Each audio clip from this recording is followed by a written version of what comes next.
Yeah, what a funny guy. What a funny guy this Viper is. All right, hello there, everybody. Thank you so much for tuning in. I'm Masmorra.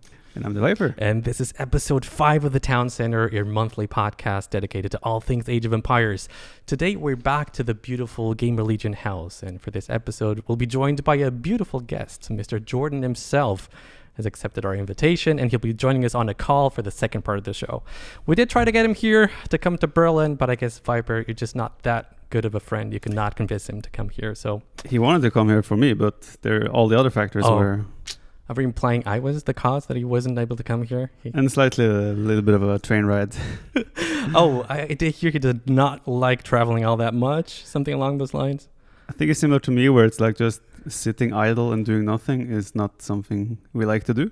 And yeah, he had to spend 8-9 hours on a train the same day if he was to come here. So doing it online makes sense. It would be almost the same as Yo, right? Yo might a little bit longer travel, but slightly longer, yeah. I'd say. But back in the day, and I mean 10 years ago, I think he used to get up at 5 a.m. every day. What do you mean back in the day? Yeah, well, I was wondering, does he still do that? Because he would go to the gym first thing in the morning, 5 a.m. or something. The rare occasion where we actually have trained, where I've also had a bad sleep schedule, and we've trained in 3 a.m., me and DauT, for example. JorDan wakes up and he joins. So that isn't our problem. I think it's happened once where JorDan has gotten up at the training hour, where people have training into the night, and JorDan wakes up to join in the morning. Mm-hmm. But no, he's an early bird. Gets up at 4 or 5 a.m. all the time. And even if he goes to bed 2 or 3 a.m., he has that internal clock where he wakes up 4, 5, 6, no matter what. Cannot go back to sleep. That's interesting. Cannot. In any case, JorDan has recently made big headlines by announcing he would stop streaming Age of Empires 2 full time, though not entirely, and he would be looking for a new job. We're obviously going to ask him about that and what led him to make this decision and what it means for his future as a professional Age of Empires 2 player. Has he actually discussed this with you before making it official? Yeah, I was aware that he was thinking about this. Obviously, he was always going to be I'm just going to continue doing this full time until I maybe find something. Obviously we're going to talk to him later so he can go more into detail, but obviously I was aware of this a little bit before it happened. All right, so I'm really looking forward to the call, but before we get to it, we're going to talk about the Champions Invitational. That was the big tournament that ran through August and has just finished 2 days ago. Mm-hmm. Then the Age of Empires 2 community has now a new member of the 100,000 YouTube subscriber club. Hera has just recently hit the amazing milestone, and I'd like to talk about how he got there and what others can maybe learn from his success. We'll also discuss ongoing tournaments such as Clash of Empires and the 3rd season of Titans League. And as always, your support is very much appreciated. So if you happen to enjoy the work we're doing here, make sure to subscribe to the channel. Throw us a like. Let us know your thoughts in the comment section down below. And if you're listening to this on Spotify, make sure to give us a 5-star ranking. Whether you like it or not, just put 5 stars. Well, just to be sure, just do it before you start listening. Yes. All right, let's start with the Champions Invitational. And as always, be aware, if you still haven't watched the tournament, there will be tons of spoilers ahead. So this was a round robin between all the winners of S-tier tournament in 2022. There were 5 in total. Viper for winning the Wander Warriors Cup and Warlords, Hera for the Grand Melee, Tato for Red Bull Legacy, Mr. Yo for winning the Resurgence and RMS Cup 2, and Winchester for winning the 1st season of the Titans League. Funny enough, in the 2nd season, he actually got relegated. The tournament was organized by Hera and initially had a prize pool of $7,000, sponsored by an anonymous donor. But Hera decided to add all the donations he received during the tournament to the prize pool, which means at the end of the tournament, the whole thing went up to, I think, $11,000, something around those lines. So pretty crazy. And this wasn't just a normal round robin, though. Oh, no, it was not. No, it was not. Every single series in this tournament was played as a best of 21, spread over 2 days. So we had 10 best of 21s the span of a month, and that was 185 games, which obviously requires a big commitment from the players, but also gave us a lot of high-level Age of Empires games, which we of course enjoy. Hera once more confirmed he's in amazing shape right now. He finished 1st by beating everyone in the tournament. You came down 2nd, followed by Mr. Yo was 3rd. Tad was 4th. Sorry, Tad. We're going to talk about that. And then Winchester is 5th. So did you enjoy the tournament? Were we happy with your performance? Yeah, overall, the tournament was really fun. I think what I enjoyed the most was the variety in maps and the draft. Cause we had the same kind of Mem introduced this with the first Warlords tournament, where you have different categories with different maps. And then Hera added a twist now where it's There's 4 maps in each category. You ban one and pick one each, and then there's one left over. But that just adds a lot more room for different maps to be played, right? And we saw pretty much every map throughout the whole tournament. 40 different maps were available, right? So I enjoyed that a lot. Where 40, yeah, of course, 40, yeah. And you have to draft. There's like 43 civs in the game right now. One civ was automatically banned at the start, and you drafted every single civilization because if you play 21 games, you need 21 civs. So I really enjoyed that part. What I didn't enjoy was that it was 21 games. Now, of course, I have played some best of 21s in the past, but getting up there in the age, and my wrist also is not too happy with these longer sets. Did you notice something? Because I noticed after Winchester and after Yo. But after Hera and Taro, I didn't feel anything. Interesting, because those were the series that went to 21 games, right? I know. It's hard. I mean, it comes and goes. It feels kind of random, right? But like, I'm personally not a big fan of best of 21s. I don't think. I mean, the sponsor here wanted best of 21s, right? So it's fair. That's Hera, what I heard. Hera was limited in that regard as well. But I think if he wants to do this again, I would like to see maybe like, if you're doing a round robin, like the issue with round robin is like you will end up with games that probably don't matter for the grand scale of things, right? In the end, now it mattered because it decided the positions of second, third, and fourth. But the whole climax of who's going to win the tournament was already over, right? To be fair, that's a problem with most round robins. Exactly. That is the problem with round robins. Unless you are incredibly lucky and everything just really falls into place to make it. But yeah, talk about your performance in general. Were you happy with it? I think I had extremely high highs and extremely low lows myself. So I felt like my inconsistency showed a lot in this tournament, and it's been like that lately. But yeah, no, I think in the end I'm happy with how I played overall. But yeah, like me against Yo was kind of crazy because he's like, I won 4 in a row, then he won 4 in a row, then I won 2, then he won 4 in a row, then I won 5 in a row. So it was a very strange and weird set to play because like it's fine. Like sometimes you lose a lot of games in a row or at the same day because you're feeling bad. But here we had the situation where he won 4 games in a row and I won 5 games in a row in the same day. In the same day, right? That's the weird part. So it's like. No, but yeah, like obviously the set against Hera, it went 11-10. Could have gone either way. I think I played pretty well there, and Winchester as well. I think I'm very happy with my performance overall, but I do need to get rid of those inconsistencies that are there to like really be able to win like best of 21s. It's interesting because we talked about it with Yo, and he did say that's one of the things he notices as he's getting older, that the inconsistency is a lot more common than it was before. And I'm not sure if this is actually accurate, but I saw someone claiming you said that your decision making was one of the things that was being sort of inconsistent throughout the games. And that's curious to me because I would expect like the mechanical part would be the one that kind of, kind of regresses as you go older. But you're talking about, the intellectual part that you would expect to stay kind of intact. Yeah, but I don't feel like my mechanics are worse or were that. Like I think I played pretty well throughout the whole set. But yeah, my decision making in some games were like, when I sit in hindsight now and think about them, it's just like, it's so obvious that was the bad move, right?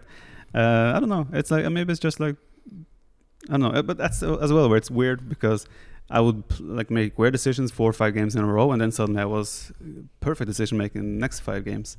It's one thing I cannot explain. I don't think it's necessarily an age thing either, right? Okay. Because a lot of people always go like, oh yeah, he's getting old. I think that's nothing to do with it. I think it's more about life distractions and such when you get older. Like for example, if you start a family, you have like issues in life. Because when you were 18 and grinding, you're just like, what's your concerns in life? Nothing. Well, it's getting better at Age of Empires, right? Exactly, right? So I think those things are more impact. I'm not saying that has an impact now, but I'm saying those in general will have more of an impact on you than getting to, like I'm 31 now. I'm still young. Pretty young. Right? Pretty young. Well, compared to. Yeah. But I still think like my mechanics wouldn't start suffering for probably many more years. I mean, look at DauT. He was fast back then, but he's not much slower now than he was back then, right? I think that's such a big meme, calling DauT slow. I mean, when you see him play, when things start getting heated up and there's rating all over the place, he really keeps up. Maybe he's not as fast as Leary, not as fast as Hera, not maybe, for sure he's not. But really would not say that's something that's holding him back. No, it's not. Yeah. Like Age of Empires is also more strategy, right? As long as you make the best decisions, you can play with half the APM of Leary, Hera, whatever. You have at least a chance, right? And that's one of the things I particularly love about Age of Empires 2 as opposed to like StarCraft, where mechanics do seem to play a much bigger role. Well, right? Yeah. Okay, so Hera finished the tournament with a score of 4-0 in Series 1, and as I said, and you finished with a 2-2 score. And that might sound like a big difference, but at the end of the day, it's basically a 2-game difference. Your series against Tato and Hera went to the very last game, both of them, and you lost both of them. So that was basically the difference between finishing first or second for you. And to make matters worse, in both those games, I believe most people felt you lost due to self-inflicted wounds. Obviously, that doesn't mean you wouldn't have lost anyway, but let's talk about them. So the clearest example here, of course, I think I know where you're heading. Is the last game in the series against Hera. Let me just set up the stage here. So the map was Hideout. You were playing as the Bengalis, Hera as the Cumans, and you decide to go forward in Feudal Age. And I assume you were trying to punish what we were expecting to be a 2 DC boom from Hera, right? Right. Unfortunately for you, in Hideout, there's a short way towards your opponent's base, and there's a long way. And because you hadn't scouted him, and I guess you didn't know the map well enough, maybe, you ended up choosing the long way, which means you kind of missed the timing of your push. Yeah. So was it a case of you not being very familiar with the map, or what happened there? I mean, I've played Hideout a lot of times. It's been my home map often as well. I did do some generations afterwards to like see, is there anything I missed here? Like, could I have it more, like with a little bit extra scouting, could I figure out just by the way the trees are shaped? Isn't like it? It's like a mushroom, kind of a mushroom. Yeah, kind of like a mushroom, right? So I could have done a better job there. I think also in hindsight, I could have just scouted a bit earlier, right?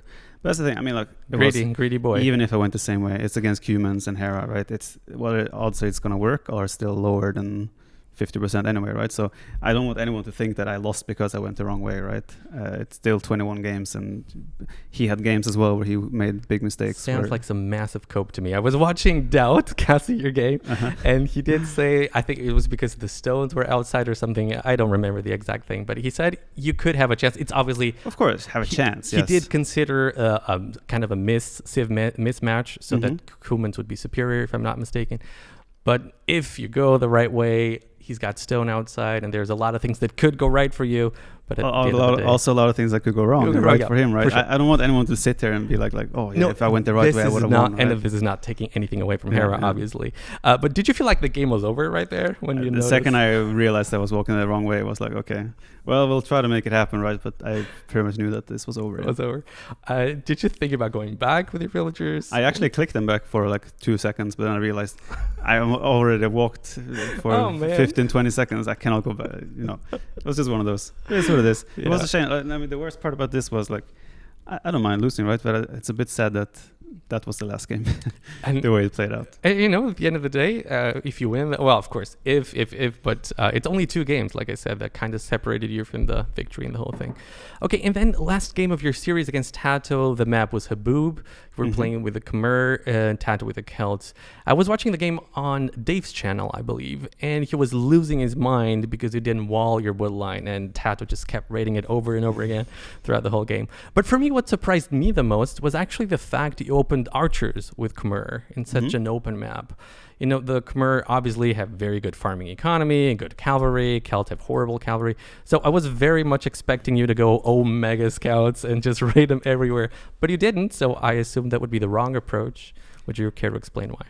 I think it's the right approach. I'm not sure if you know what happened. You think my approach is the right approach? No, my approach. Oh, well, yes, I assume so.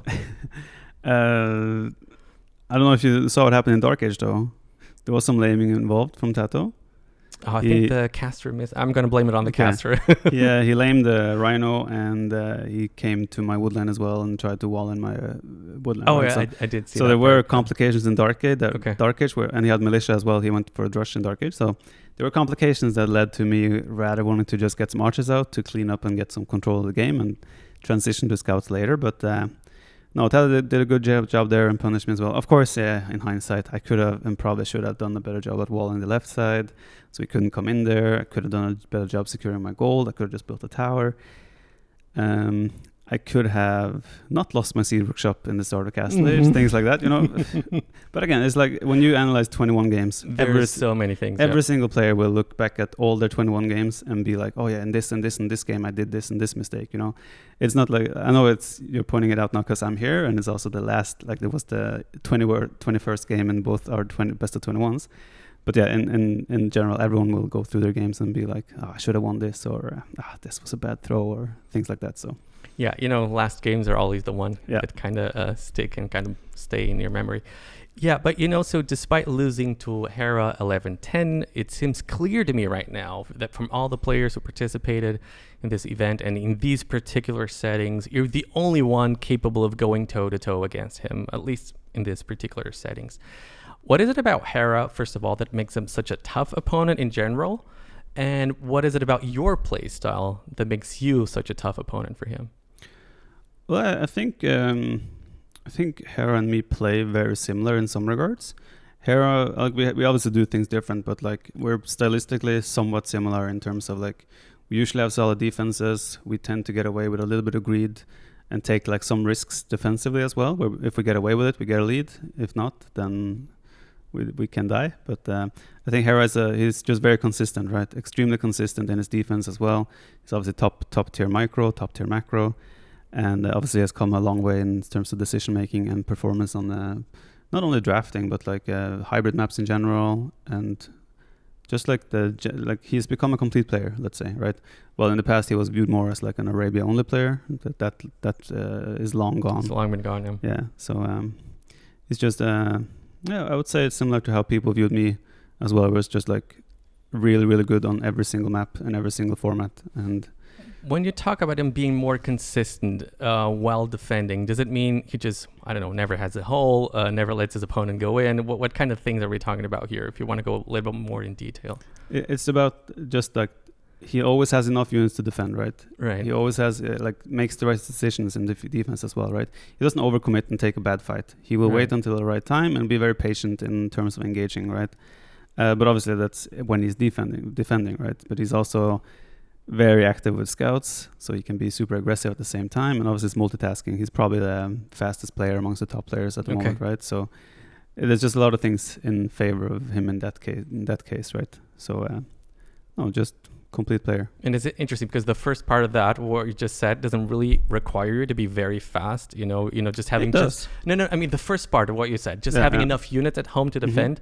That's pretty much a decision-making thing, right? But what you mean is at the same time, he's also able to use his scouts throughout the whole map, and that obviously requires a lot of multitasking and a lot of speed for sure. And he does an extremely good job at balancing his economy and getting farms out really fast, right? He will have, usually if you watch Hera games against others, you will see that he's always the one with the more villagers on food in the early game. So he will have those 2-3 extra farms a bit earlier. That translates into a faster castle edge time.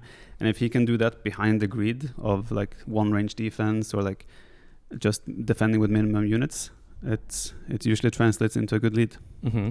Okay, it's kind of a shame you guys had to play so early on. I think a lot of people were kind of expecting you guys to be the very last series. I mean, again, hindsight is 2020, but I think it was kind of expected that you guys would be both the closest ones to be fighting for the first spot. So I would very much would have hoped to see you guys playing at the very last, at the very end of the tournament. But well, schedules, right? We were 5 players that were asked to play like in a short time frame because we were also asked like a week or 2 before, right? Hey, do you want to play? It was that okay. Yeah, we didn't have a lot of time to like schedule everything, so it was more like I think Hera offered like from lowest seed to highest seed to pick dates. So it was like he picked, and pretty much me and Yo said like play whenever, right? So Hera just had to make it work with whatever was offered. Okay, yeah, well, that's an important point that a lot of people probably didn't know about, of course. Okay, so this was the first tournament to feature the Romans, or at least the first big tournament. DauT thinks they are too strong and might need a nerf. Mr. Yo told us last episode he thinks they're also might be a little bit overpowered, though it's interesting that he plays them very differently from what DauT considers to be the optimal way. So DauT wants people to go men-at-arms and forward with towers and abuse the double armor bonus, while Yo seems to focus more on spamming cavalry, especially in late Castle Age, in order to make use of their economy bonus, right? If I'm not mistaken, he played scouts in 2 of his games with Romans, which is pretty interesting. He did play men-at-arms against you, but he did not go for the armor upgrade, which I thought was very interesting. So they had 6 wins and 4 losses in the tournament, so a positive win rate, so to say. Last episode, you said you think they're good, but not overpowered. Has your opinion changed? No, I think they're good. I don't think they're overpowered. The Yo example as well is like Yo played, I think he had runestones in Arabia. He played them twice. I remember he beat Hera once. Against Tatars, an amazing game. And he lost to Tato against when Tato was Vietnamese. I think, yeah. Yeah, and then against me, it was on Crater as well, where you have a little bit of lack of foods, and he pushed that early uptime super fast with Man-at-Arms, right? It's really hard to afford armor upgrade as well when you're doing such a tight build. I think Romans are very good, but I think you don't have to play them a specific way. You can just play anyway, right? Open Drush, open Archers, open Skirm, Scouts, whatever. You have 5% eco bonus. You're just better by default than any other civ, pretty much. So why do you have to force a weird playstyle? If you're going for Man-at-Arms, though, would you say that going for the armor upgrade is a must? No. Okay. I think if you're doing like heavy aggression, where you're like, let's say you go Man-at-Arms against an Aztecs player, for example, yes, send Wills forward as well and do towers, right? But if you're just opening Man-at-Arms and want to transition into either stable or range, why would you need the armor, right? Your Man-at-Arms are most likely going to accomplish the same whether you have the armor or not. Because if you go Man-at-Arms with Romans, the default reaction is, okay, I'm just going to open range to deal with the Man-at-Arms. Right. And I mean, like whether you have 1 or 2 archers or those Man-at-Arms have armor or not, it's not going to change. You're not going to get hit by them, and you're going to have your villagers walled in, right? So I think that whole forcing the armor is only good if you're doing like heavy aggression. Which some players do not like to play that way, right? Yeah. And speaking of DauT, something I immensely enjoyed from this tournament was DauT's casting. It was obviously not the first time he cast Age of Empires 2, but I think most of the games he did cast in the past were as a co-caster. So I was curious to see if he would be able to keep the pace and keep the viewers engaged when he's on his own. And absolutely he was, man. I thought it was great. He obviously has a very no-nonsense approach to the whole thing. There's no fake hyping. There are no distractions. If the game is over, it's over, right? It's all very analytical and very in-depth. And something he does a lot, and I personally love to hear, is he talks very often about how the meta has evolved. So he will say, players in the past used to play like this, but now we've discovered this is better because of X, Y, Z. So he's constantly bringing stuff from the past and kind of comparing. I think that's very informative and very educational. Well, he can, right? Because he was there from the dawn of time. He's been around for many years. Did you get a chance to listen to him in one of your watch-alongs? I only tuned in for like a couple of minutes once, but like I always know how he's casting already. I've casted with him before, and I've seen him cast before, so I'm not surprised. Like I think he does a very good job. He's not obviously like he doesn't have that overhyping like you're saying. So he's not going to be a mem. He's not going to be a T9. He's not going to be in that. Like, and I think that's why it works. Yeah, he's exactly. unique. He has his own appeal in that regard, and that's why he also works as a co-caster as well, and he works as a single caster for whoever wants just that more in-depth look at the games, right? But of course, if something is over, he's going to sit there and be like, he's going to be bored. I mean, I have the same, right? If I'm casting it, that's why I don't really like to cast at the moment. And I'd rather do these watch-alongs, because then I can just sit there and I can sprinkle on some analysis on top. You can let the other guy do the work. Exactly. For you. And when the game is over, I don't have to sit there and commentate on everything, knowing that this is over and like have I lose interest in a game completely when I think it's completely over. Then it's just like I don't really feel like talking about this game anymore. But on the other hand, I assume you understand why the players keep playing, right? Of course, right. Of course. Right. Well, unless it's Yo. Yo has some times where I'm like, why are we still playing this I think game? the first game in your series was one of those examples where it just kept playing and was kind of over. Even though I hear that he does that a lot because he wants to warm up, right? So he feels like, let me extend the first game a little bit. I know it's over. I do the same. Okay. But not as long as him. One of my favorite educational videos in Age of Empires 2 was one series DauT started many years ago. I don't remember what name he gave it. It was still on Voobly, but he started with a very low account. I think it was a 1400 account on Voobly, which would be something like, I think, 700, maybe 800 ELO in today's ladder. And then he would play people close to that account's ELO, and as he was climbing, he would point out different types of mistakes that players make, So a 1400 player makes these and these and these types of mistakes. Then he goes up to 1500. Okay, a 1500 does not do this anymore, but he's still very bad at that thing, you know? Right. It was a really cool series. I think his goal was to at some point climb all the way up to the top of the ladder, but unfortunately... He got bored. No, even funnier. I think it was when he got to 1800 or close to it, someone, and I believe it was MBL, I'm not sure, someone started smurfing him. Of course. So that means he started losing games, and that kind of defeats the purpose of the whole series. Right. And DauT then just got annoyed by it, and I think he completely stopped it. I hope at some point he just decided to go back to it. Because I think in terms of educational content, he could do really well there. He has actually done a few videos now where it's like guide to Spanish or guide to Francs. And you reacted to one of AKA those. He has done 2 videos. If he continues with that, I'm sure those videos are doing great for him on YouTube and such. But obviously, it's some time investment. And it's weird to listen to DauT read a script, you know? He does it with a script. He writes down for sure. Well, yeah, I think it's the way to do. Yeah, of course. Things, but it's like you can tell, right? It's a bit. It's strange because DauT is always off the cuff. He's just never like following the rules, let's say. But yeah, it's fun. I mean, like obviously, he has one of the biggest brains in this game, right? He likes to show that off as well. So videos are a good example to do that. But I think as well, he's now in a position where it's like he doesn't like to do low elo coaching or teach people stupid stuff, if that makes sense. He wants to he enjoys teaching good players, very good players. I think he did even the other day, or was it yesterday, maybe 2 days ago. He went through like Margugu's Rex. I saw it, and I didn't see it myself. I just like joined in at the end, and then incredibly interesting as always. But at some point, it just goes like, well, if this is how these players play, I feel confident I can keep playing for 10 years or something along those lines. Sounds like that. Okay, Viper. So in a lot of these tournaments, we sometimes see some new and interesting strategies emerging, or at least becoming more popular. And from the top of my head, I'm thinking about King of the Desert 5 and I guess we would call the French Rush, or whatever you guys used to call it. The Frush, which gained a lot of popularity. Was there such a thing for the Champions Invitational? Was there like a strategy that surprised you for how powerful it is? I think the only thing that changed was a little bit just the perception of the Civ strength in the 9 villager start from set to set. Like also like so you think it differs a lot from a 3 villager start? Yeah. Really? Yeah, like I mean a lot. For example, Huns don't feel as smooth on this because they start with 30 less wood, so they're just a bit awkward to play. You have Meso-Civs don't feel as powerful in 9 villager start because you don't get the same time to use your eagle advantage in Dark Age. The lane move potential isn't there, and it just feels a bit easier to play these hybrid styles, so like Knight Crossbow, for example, things like that. And also, for example, Nomad starts, right? Because you start with 9 vills. So I eventually was like, why don't I just use Chinese on Nomad, right? Because on Nomad you always like make a dock or a mill next to a town center at the start. So, for example, African Clearing, I started using Chinese there. It proved pretty strong, yeah, right? So I felt like, okay, I should get a really good lead there.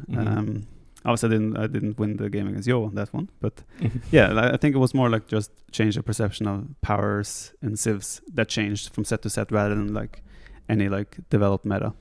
Okay, interesting. I saw a lot of people asking why best of 21 and not best of 11 or best of any other number. And the reason has to do with tradition, right? Yeah. In the past, best of 21 was the format we would use to like decide who's the best player in the world. So if someone felt like it was up to the challenge, he would challenge the winner of the previous best of 21. Then they would face off and the winner would be considered the new best player. Yeah. But, best of 21s were very rare. I guess we would have them like once a year tops, right? Yeah. I mean, it started with Chris and DauT, right? Chris always started calling out DauT back in the day. This was when I was still very fresh to the scene. I remember and, it, yeah. And I saw Chris started posting on AoE Zone and such like, DauT, I put $500 on the line. Yeah, like, let's play. DauT just kept ignoring him. And like, I know, like Chris would join a lobby if DauT was hosting on Woobly. And he would be like offering DauT the challenge. And DauT was like, yeah, go host. And then Chris goes and hosts, and DauT never goes. He just goes away. He just stays in his own room. He never follows. Or he just tells him to host, and he just never joins. Yeah. So well, I find it surprising you would even answer. DauT back then would never answer.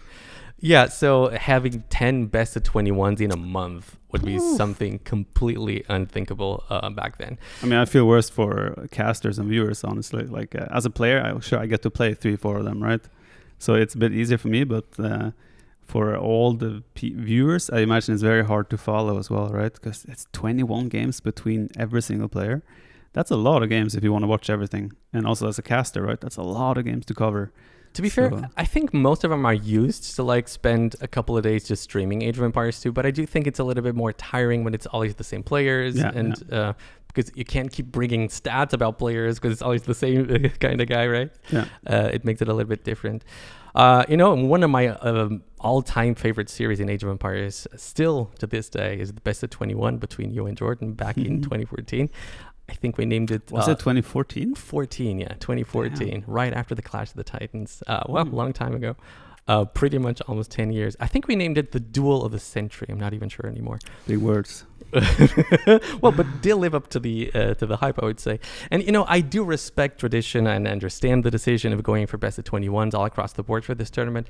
But honestly, I think these days we don't really need best of 21s anymore, right? Back then we did it because there were barely any tournaments, and so having best of 21s would ensure we'd have a few days of high level competition. And I think also maps were obviously not as carefully designed as they are these days. There were a lot of potentially unfair maps, which again was something you would try to balance by having very long series. And I did see a lot of mixed reactions in the community regarding the best of 21 itself and not the tournament. I think most people really enjoyed the tournament, and myself included. I really enjoyed the tournament. Map and civ variety was great. Lots of great maps, great games. But for people with families and kids and jobs, it's really hard to sit down and watch a best of 21. You did say it was hard for you as well. So would you say this was a general feeling among the players? Yeah, and also I think I started being a little bit picky with what I watched as well at some point, right? After the first 2, 3, 4 sets, when you start to get an idea of what matches can be important, it was okay, I'll watch this in this match, but those two playing, they're probably not going to be an impact on me, or the first place was maybe I skip that one. Which is also, it's not really fair to the players, but I mean that's the nature of a round robin, right?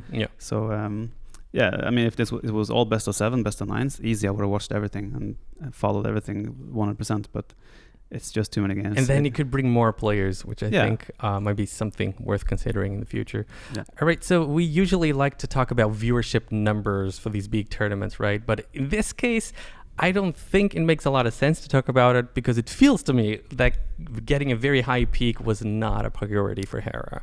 I'm pretty sure there were weekends where there were no games. Yeah, I think because then it was clashing with the Clash of Empires the first weekend. So that was the reason. Weekend. Okay.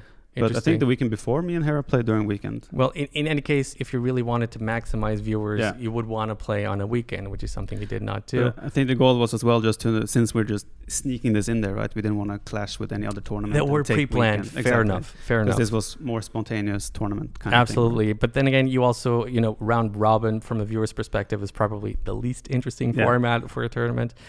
So it seems to me Hera's goal was to create a tournament that will show was currently the best player in the world. And with that in mind, I think the settings were pretty much perfect, right? We talked about a wide variety of maps, wide variety of civ matchups. I guess if Leary was there, would be an even better thing. But people don't know, but Leary was initially invited, right? He was one of the 5 invited players, but he wasn't able to commit to the best of 21s.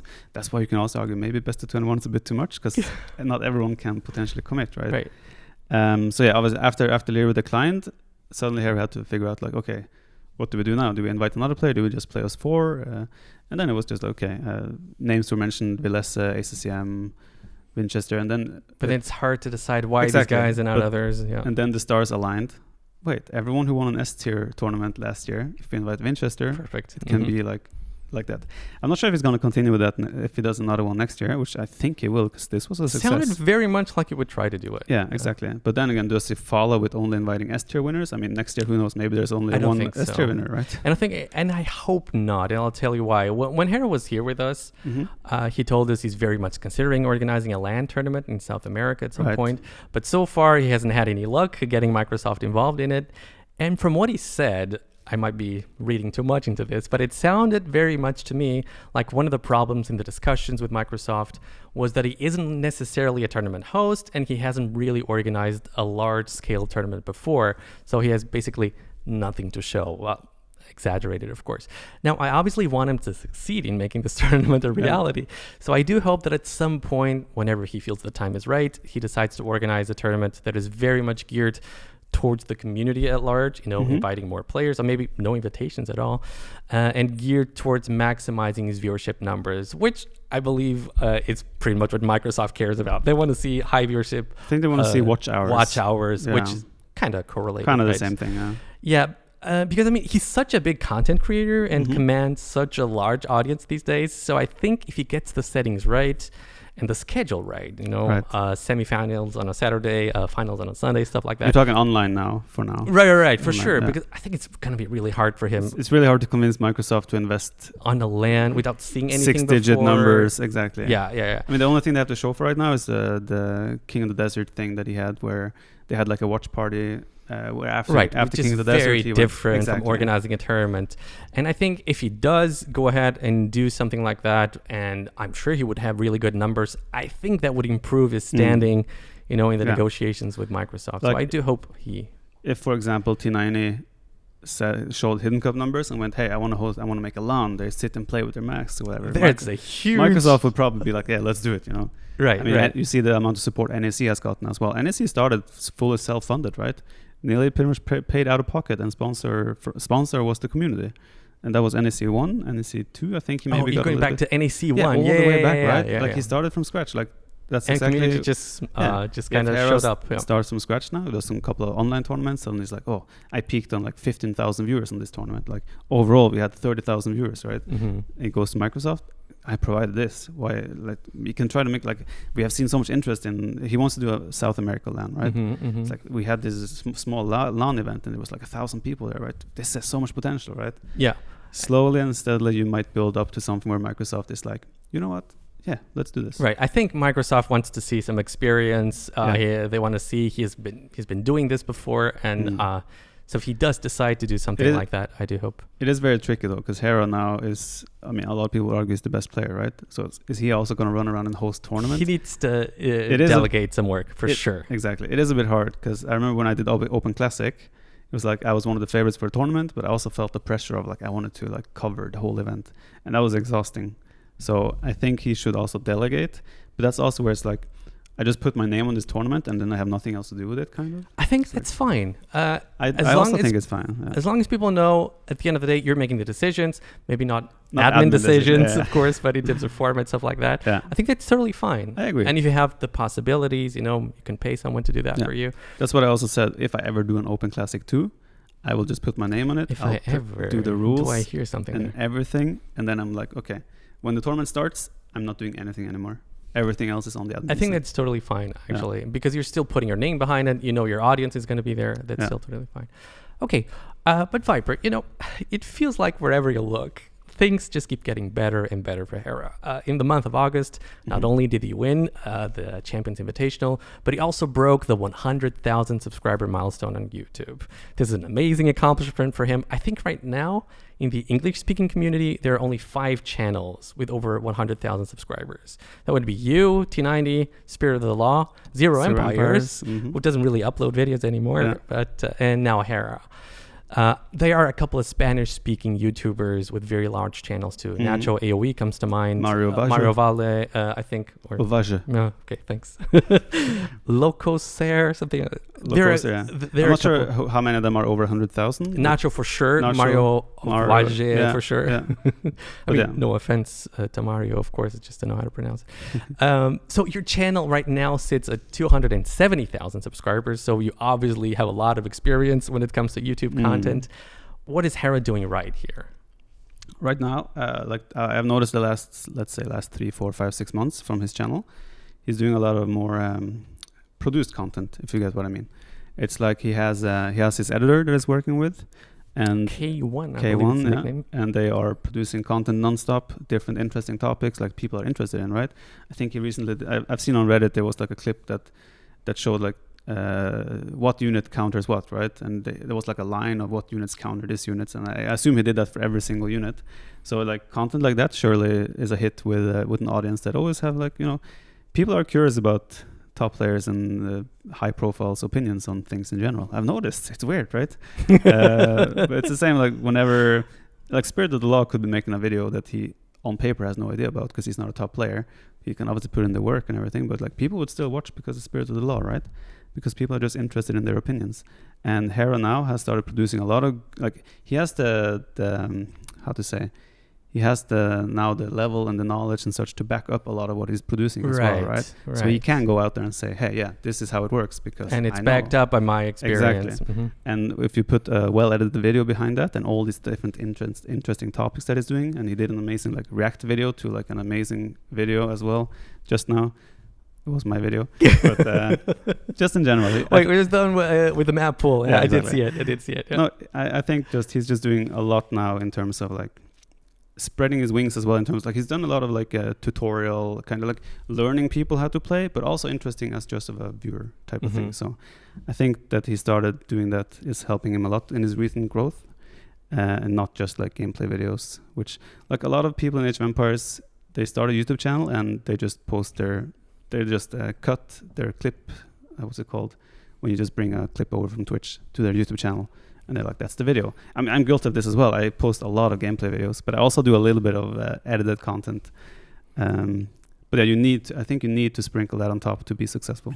It's so interesting. You basically just covered everything I was about to ask you after this, because I do have the feeling, both you, but because Hera does this too. He does upload gameplay videos as well, but he does edit those videos just to make them a little bit shorter. Yeah. And so that's exactly what I was about to ask, that both of you guys do upload more edited, more well-produced content, and then every now and then you have videos just pure gameplay. And it seems to me like videos that are more well-prepared and not necessarily gameplay perform much better, and you do seem to agree on this. Or just a single topic that is like hot right now, or like if Romans are just released, it's like every Romans video is going to perform better. So it's also about finding the right you want to be able to hit those peaks as well when it comes to like the interest. If there's a new patch, you put the video out 2 hours patch later. Breakdown, exactly. I also tried that. We tried it once where we would shorten down a video because it to skip a little bit of Dark Age and like just dead patches in the game. But we felt like that did not perform as good, or like we asked my community as well, and they were like, we want to see the whole game. Pretty much. So it's like we scratched that idea. So I'm not sure if Hera is pursuing that or how it's doing for him, but the last couple of games I saw on his channel were all kind of shortened. He has a second channel where he has pure gameplay, which is much smaller at the moment, might still increase. But I think this all makes sense if you consider that the vast majority of the player base is actually not interested in multiplayer. I have it in good authority that right now the split is 70-30. Okay. So only 30% of the player base plays multiplayer. So I think only a portion of those 30% is actually interested in pure gameplay, right? So videos about more general stuff are more likely to do well. But for all the aspiring YouTubers out there who are listening to us right now and who would like to grow a bigger channel, would you advise them to focus primarily on producing, well-edited, time-consuming videos, which is what seems to perform better? Or would you say quantity is actually more important? So if you're low on time, just post whatever. This is like a really hard topic to cover as well, because I would compare it to when I'm streaming. Like people ask me, hey, how did you start off? How did you kick off as a streamer? When I started streaming, I had 200 viewers immediately because of my name, right? I never had to start from 0 viewers, 1 viewer. Like I didn't have to go through that grind. I had a similar experience on YouTube where it's like I had an audience from the get-go. If you're starting from 0, it's really hard to like just get that explosion. I think the best way to do it is simply by getting 1 or 2 or 3 videos that are hits, as in like, oh, you're doing like a really interesting topic, or oh, this game was super crazy, like this, like even a single game like that wouldn't do it necessarily, but you need to have like something that stands out. Like Spirit of the Law stands out, obviously. Zero Empire stood out back then because he was the only one doing like casted coverage like he did. BBQ Turkmen maybe. Barbecue Turkmen as well, and obviously Resonance was also. Resonance 22 for sure. They were all like the ones that covered YouTube like casted games like that. And then obviously I came along as like a more high profile player, like showing my POV and like things like that. So it was new. That was new back then, right? T9 joined and he took over the more casual audience in terms of commentary, and now all this weird, crazy low elo legends and like smallest map ever. You're right, that's the new trend, right? Exactly. Really tiny maps or something. But that's the thing, right? That he's really smart, really smart. He has found those things that works for him and that people have interest in. He's using that for his channel, right? People need to find what works for them, and like, of course, if you're an amazing player, you can use your gameplay and your skill as your main attraction. But it doesn't seem to be enough, just because only a minority of the player base is interested in gameplay. Yeah, but that's also like, for that to work, you need to be like a top player, right? Hera can now get viewers because he's such a good player. I can get viewers because I'm such a good player. Tato, Yo, DauT, all these guys. But if you're like let's say a top 50 player only in quotes, you cannot just start uploading YouTube videos and expect that to take off, like as in gameplay. Fair. You need to have something that stands out, something that pulls people in that they want to watch, that they're not getting satisfied with like elsewhere, right? Because they want to watch a good player, they're probably just going to go to the more well-known names. For sure. I always thought that if you wanted to be a full-time streamer on Twitch, you should absolutely try to go a YouTube channel at the same time. Yeah. Because my main reason for this, because since YouTube is so much bigger as a platform, and the algorithm is much more powerful, the discovery algorithm is much more powerful on YouTube, it's probably easier, though not easy at all, to grow a channel on YouTube. And if you do, you can then funnel some of those viewers to your Twitch channel. It's pretty much what Zero Empire is used to do. And I'm pretty sure T90 also benefited from that, right? So would you say that having and maintaining a good YouTube channel is a must if you want to be a full-time streamer, or not necessarily?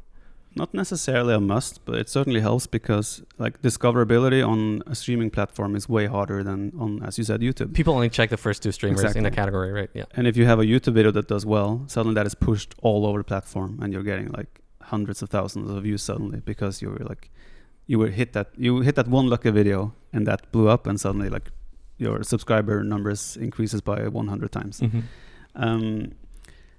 Helps for sure, required not really. You also have to make a decision when it comes to content, like where do you want to start? Do you want to start as a streamer and then try to make a YouTube channel, or do you want to start as a YouTube channel and then trickle that into streaming, right?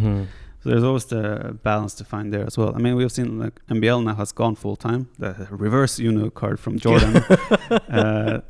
But I haven't seen MBL like suddenly starting uploading a lot of YouTube content himself. He's still mostly just grinding. Would you say that's a mistake though?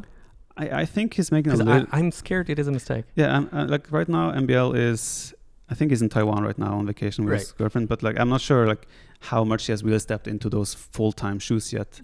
Maybe he's still easing his way into it, right? Right. But like I haven't seen him change anything. Like only thing I would say right now with MBL is that I feel like he's streaming more. Not necessarily even more. He's just playing at a more convenient time for himself. I don't know if he has changed anything about his content or has pushed YouTube more or anything like that. But I think that's hopefully something that is to come, because I think if you step into those, you take that risk of going full time, you need to like add on top. I don't think he should just continue only streaming gameplay. Right. And as we discuss this, I'm very much thinking about JorDan and why things did not work out for him. We will obviously talk with him about this in just a few minutes. But before you do, I'd actually like to hear your take on it. What happened to him? Well, first of all, I want to emphasize that, like for example, like Hera's growth now as well. It's like he's not by himself, right? I have the same as well. I have a full-time editor myself, Tiramis. Most people will know him by now. Right, but first you have to come to a place where you're allowed to do that. Right? Yeah, I just want to emphasize that the reason why we can also like justify all this well-produced content we're doing right now is because we eventually built up to a point where we could justify starting to like delegate our resources and our earnings to other people as well, right? Most people in this gaming atmosphere will not be able to do that, right? So they also are way more dependent on themselves in that regard. For JorDan's case, I think the difficult thing for JorDan was first and foremost, he is also very much similar to like the existing creators, right? Me, Hera, were already there as like players providing high level gameplay and like playing very many hours every week. And like JorDan just added another person to that. There's probably another 5, 6, 7, 8, 9, 10 people doing exactly the same, right? So what did JorDan add on top, which was special? There was nothing unique, you think?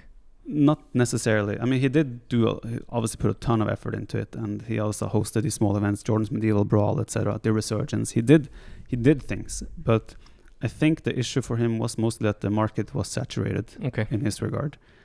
And I don't think he didn't reach far outside of his comfort zone to try and like reach other people. I agree 100%. It felt to me like he kind of just stayed within his lane and just hoped that would kind of like slowly build. I mean, it did slowly build, right? But he's living in Munich, very expensive city. I think it's the most expensive city. Exactly. He has a daughter. There's a lot of costs where it's like he probably just weighed up his options and had to evaluate and realize that long term this might not be the best for his life.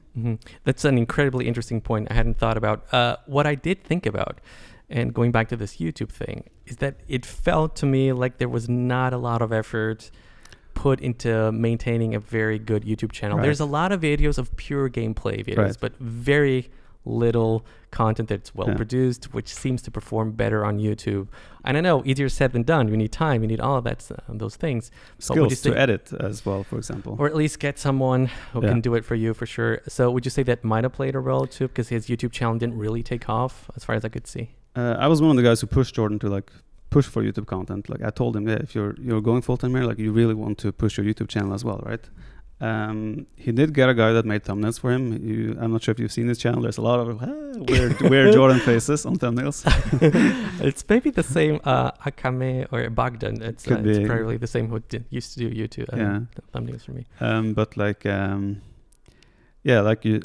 both of us have said now, essentially all he did was upload gameplay videos, which is like, I mean, like I started off like that as well. I uploaded gameplay videos, but I tried to like do weird strategies. I tried and you had the troll series, trolling, you know, I did all these campaigns. Exactly. I tried to do all these different things that would pull in an audience, and it worked, right? Right. I don't think people can fault you, at least at the beginning. I'm not sure about now. People cannot fault you for purely uploading just pure gameplay videos. You used to do a lot more than just that. At start, I was only uploading like 2v2. Like my first video ever was 2v2 with JorDan, for example, like over 10 years ago.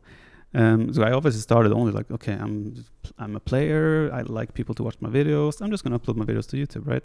But eventually it was like, okay, if I'm looking to do this and like actually make some more money from this and make this maybe something I can pursue as a dream, what can I do to increase my chances, right? And then I was like, okay, well, I've never played the campaigns myself. I know people like to watch campaign gameplay on YouTube, for example. Why don't I start playing campaigns and upload that to YouTube? And it's like, it was for myself, but also for the increase of my channel.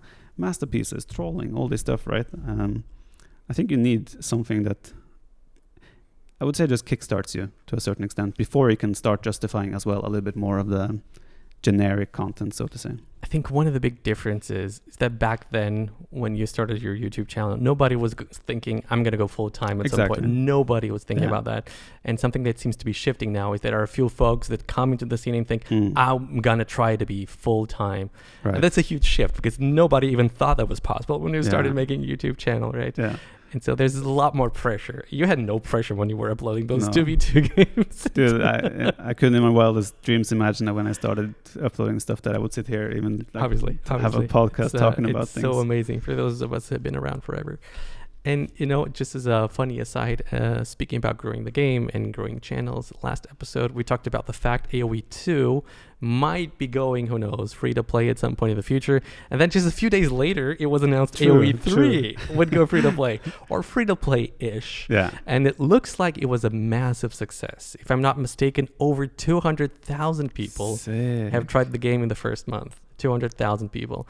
And if you consider how much bigger AoE 2 as a community is, if we were to go free to play at some point, I think it's safe to assume that number would be a lot bigger. So, I mean, if they did this now with AoE 3, for sure they will consider it for all the other games as well, right? It's like, if I understand correctly... Considering for sure. Yeah. If I understand correctly, it's pretty much that you can download the game, you can play it for free, you can do certain things in the game for free. It's basically a demo. It will be a limited... we had back in the day. Yeah, you won't have access to all campaigns, you won't have access to all civilizations in multiplayer, etc.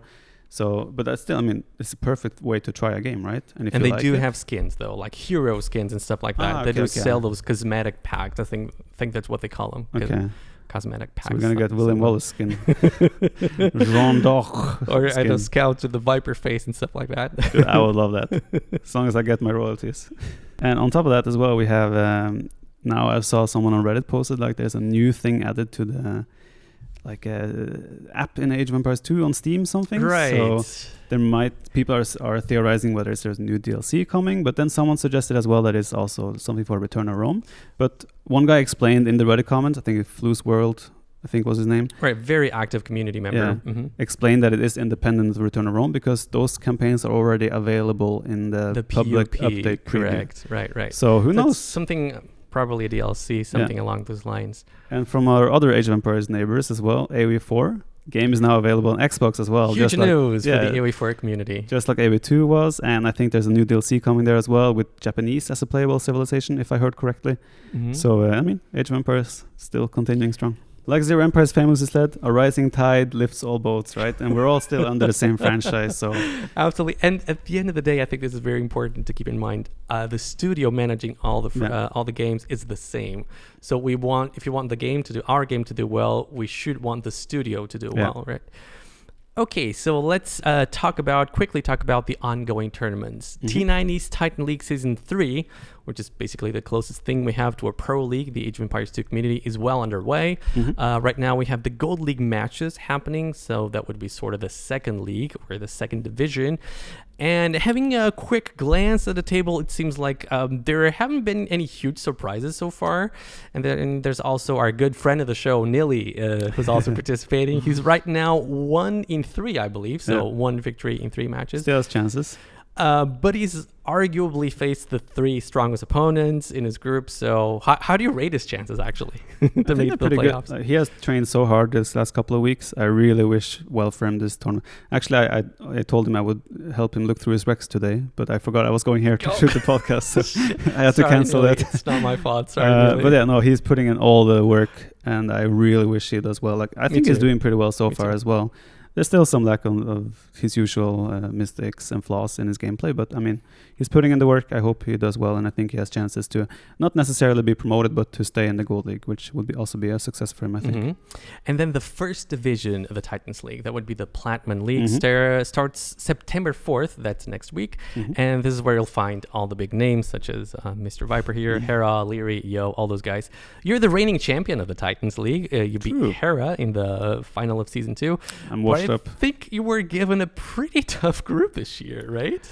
I mean, someone told me like, "Oh my God, Viper, did you look at your group?" And I'm like, "Okay, let me look." And I'm like, "Yeah, sure, it's a tough group, but look at all the other groups as well." Well, yeah, fair enough. Every group is so tough there. It's like every group. You could switch 3 players from my group to another group, and it would still be as tough. All right, so then we have Clash of the Empires. That's an $11,000.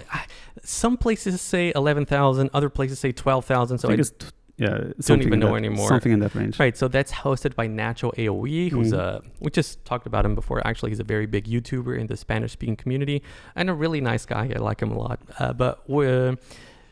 So what can you tell us about the tournament, actually? I know you lost the first round. I wanted to skip that part. Come on. I lost to DauT 3-2. We had a full ego war at the end, Incas against Mines, and I forgot that Incas have slingers. See, it happens. But yeah, no, DauT played that really well, and he's now walking around calling himself Meso King because he won every game with Meso City. But yeah, I think we're now in the round of 12. It's the decider matches from the group stage happening next weekend. DauT is already qualified. DauT is already qualified. But yeah, we're heading into the top 12-ish. I think it finishes in like 2 weeks before Titans League or something. I don't remember exactly the time frame, but yeah, within 2 weeks or so, the tournament should have a winner. Let's hope for the best. Initially, there was a bit of controversy surrounding this tournament because the sponsor of the tournament, that's Clash of Pets, which I believe is a mobile game, they said the prizes would be paid out in crypto, which kind of set a lot of people's alarms off. Definitely not everyone, though. I think you told me some players, particularly in South America, actually are glad they can be paid in crypto because I think they otherwise would have to pay a lot of fees, right? I saw Dogao and Kapach both tweeted at it and was like, I wish every price was paid in crypto. They want in crypto, yeah. I mean, they did clarify, if I'm not mistaken, that you can also choose to be paid in USD. Choose. You can get paid in PayPal, but it will be fees then, right? What would you prefer? I mean, I do have some crypto and crypto wallets, so for me it's fine to be paid in crypto. You don't mind. But like, I understand for people that don't have experience with crypto at all, that it's a bit like, I'd rather just have it on my PayPal. You know? And I think it wasn't made very clear from the start, and that's why there were a couple of people who were not. I mean, it makes sense, right? There's a lot of shady business within crypto, so it's like I understand the skepticism, so I don't blame anyone for that. But yeah, it's good that they clarified and gave the option to be paid by PayPal as well. Right. And then we have the announcement of Warlords 2. We don't know much about the settings yet. No info of the prize pool either, I believe. We can assume that it will be similar settings to last time because it was a big success, right? Right. Yeah, the tournament is still like two months away, so... October 20th. Yeah. So we'll look more into that. And I'm actually really happy Mem is announcing this tournament well in advance, to give a lot of people the chance to plan their lives. And I'm very hyped for this tournament. I think apart from Red Bull Legacy last year was probably my favorite S-tier tournament in 2022. I liked it as well. Yeah, well, I wonder why. You might have won it, right? Okay, perfect. So, guys, that was it for the first part of the podcast. We're now going to set up everything here for the call with JorDan. So do stay tuned for that, and we'll be right back. And we're back, and we're now joined by our good friend JorDan. He's been at the top of this game for over a decade now. He's one of the most recognizable faces in our community. JorDan, welcome to the Town Center. Thank you so much for taking the time to be here, my friend. Yeah, thank you as well, guys, for inviting me, and happy to be here. Yeah, I just have to. JorDan, you could have been here, man. It's not that long. I didn't see that one coming. I feel like all the technical difficulties we went through the last minutes, I felt like it was on purpose, just because I'm not there. You would have deserved it, to be fair. We're trying to make you feel bad for not being here. A short 9-hour train trip, man. I know. How could I? All right, JorDan. So you've recently dropped a bit of a bombshell that I believe caught a lot of people in the community off guard. A bit over a month ago, you announced you would stop streaming full time. You said the decision was mostly a financial one, or maybe even a purely a financial one. So the money was just not adding up for you, and you decided to look for a job outside the gaming industry. Now, in the meantime, you did find a new job. I believe you're starting exactly today in a week, if I'm not mistaken. Yeah. And so before we get into the weeds, into the details of your decision, I can only imagine how hard it must have been for you, and how many conflicting emotions you must have been battling through. So first thing I'd like to know, how are you right now? Are you happy? Do you have any regrets? No, I'm actually very happy. Obviously, the situation overall was not playing out as I would have hoped for. When I made the decision 3 years ago, when I went full-time Age of Empires, I obviously dreamt of doing this all my life. So unfortunately, I wasn't able to do that. But the last 3 years have been such a big blast for me. So no regrets whatsoever. But that's kind of how life plays. Sometimes new facts, new information are arising, and then you have to adapt your lifestyle according to that. And that's why I was forced to make that rough decision. You said you could see yourself doing that your whole life. You imagine yourself 60 years old sitting there. I'm gonna make the 4th villager again. Well, it's kind of like. It's like what DauT is doing right now, right? He's almost 60 True. as well, so fair. Not Good too point. far. Not too far away from that.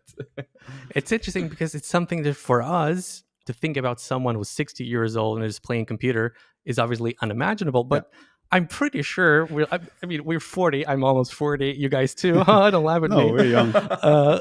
We're all going to get there, right? We're all going to be Exactly. 60 and we're going to still be playing computer games, I'm pretty sure. But that's the thing, right? 30 years ago, there was no one that had been full-time streaming or full-time playing video games That's for why already it's years. so right? unthinkable for us right now. But it's coming. Who knows? 100 sure. years from now, maybe it's the norm that the most popular streamers are 50, 60 years old. You never know, right? I think that's going to be the case, right? It's just such a new industry still.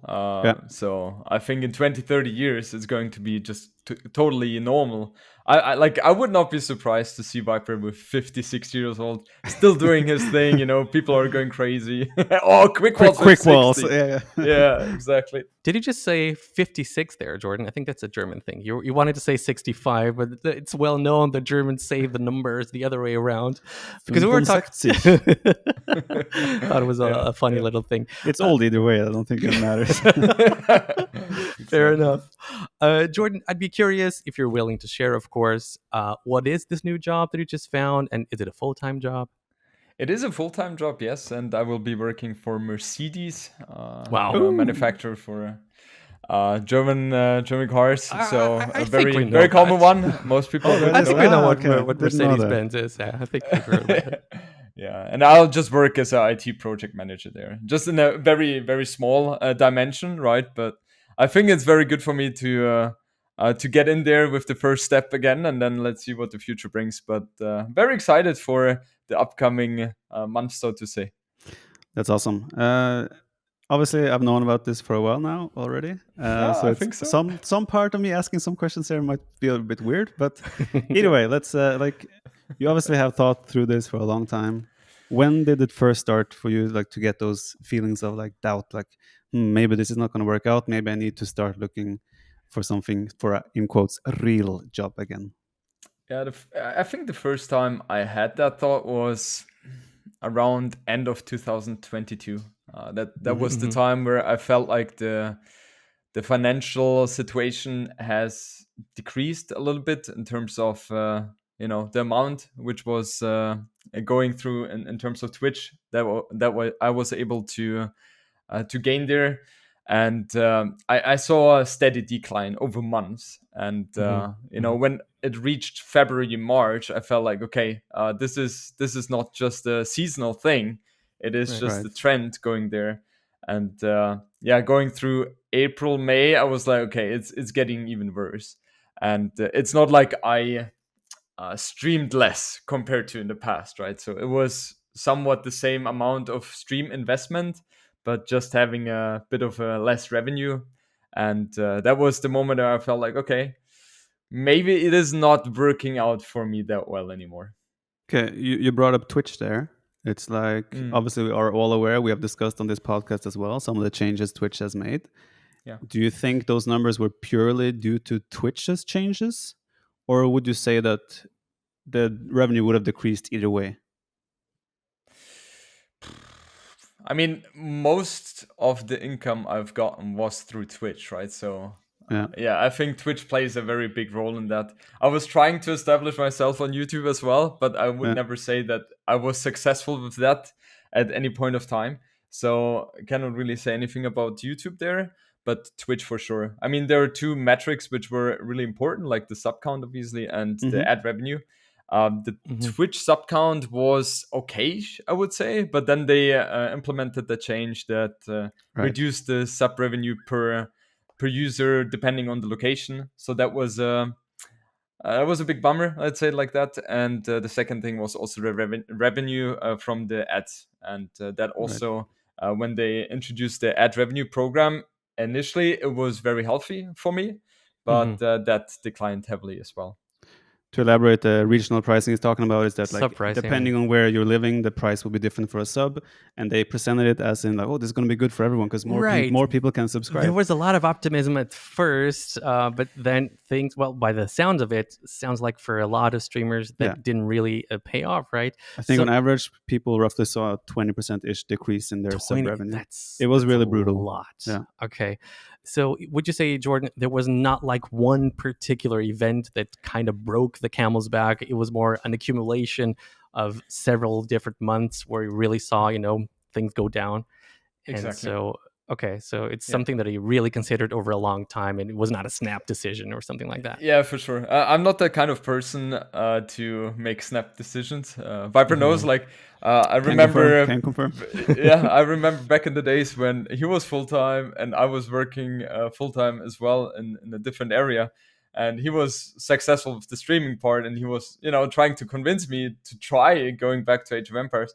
It literally took 2 years for me to make the decision when we first started talking about that. So, yeah, I'm very slow in that regard. And I was really thinking things through because obviously I loved what I was doing. I just loved it. It brought me so much joy.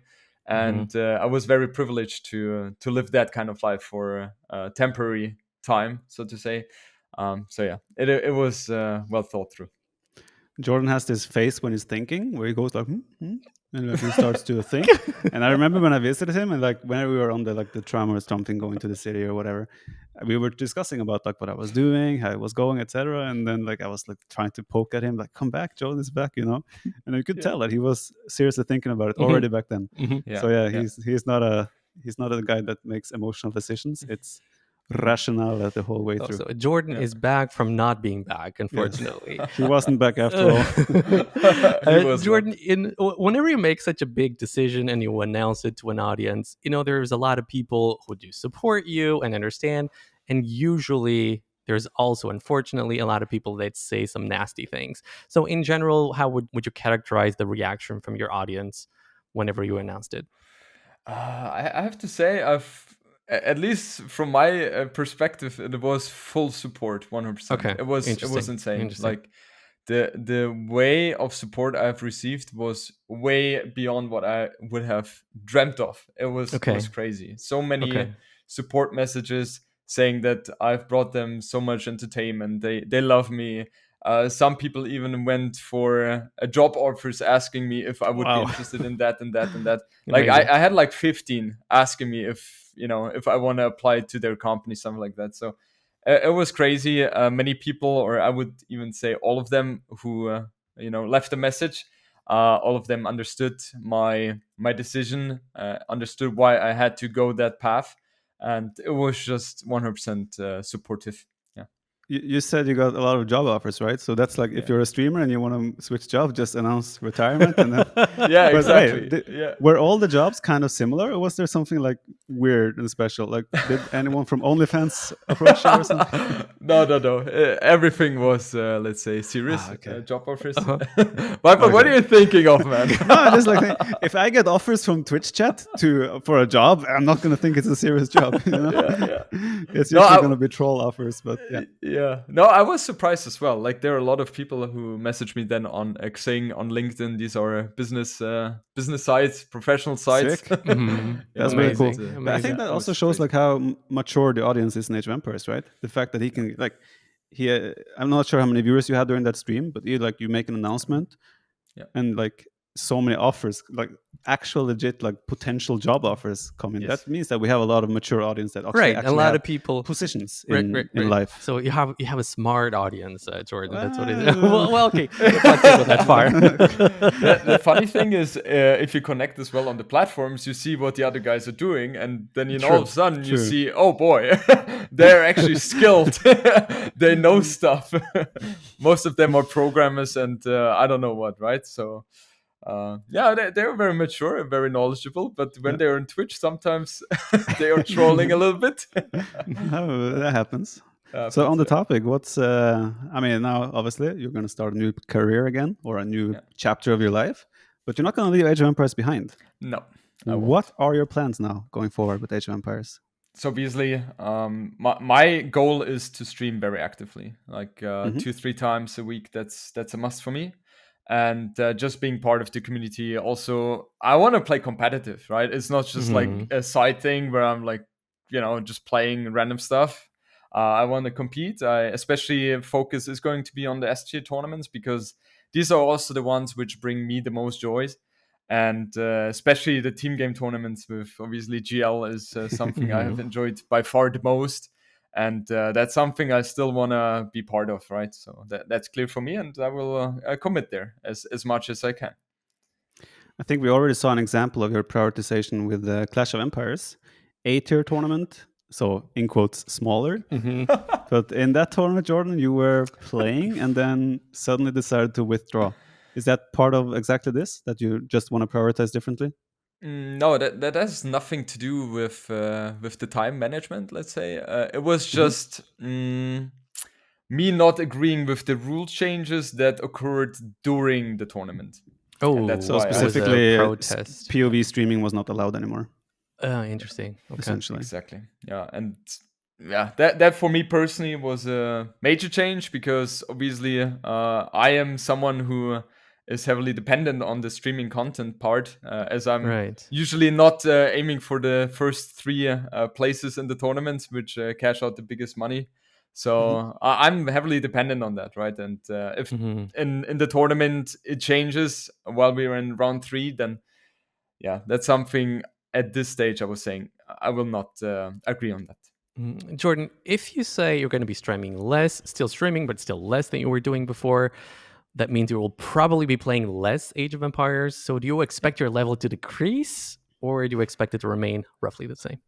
I expect it to decrease a little bit, but by far not how it was in the past when I had a full-time job and I didn't play Age of Empires for 5 years. So I think I'm on a very high level right now, and it will not require me a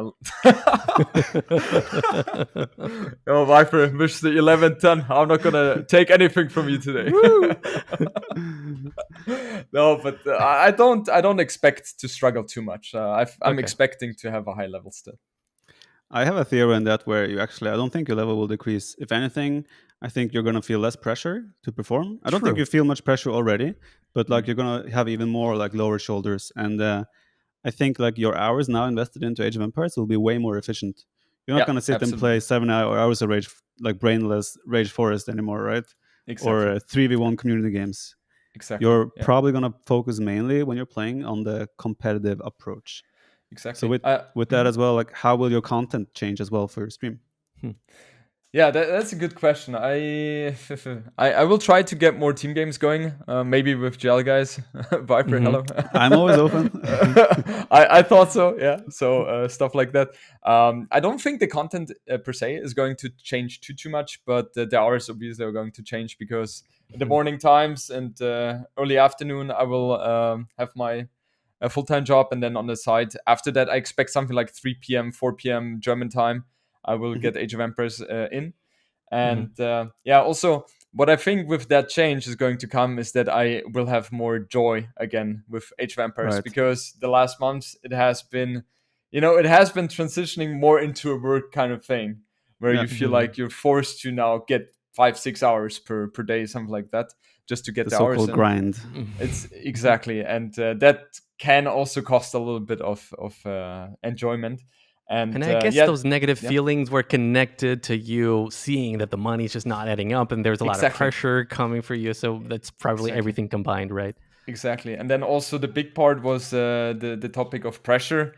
I remember NAC qualifiers where, I was performing but I had big issues with sleep.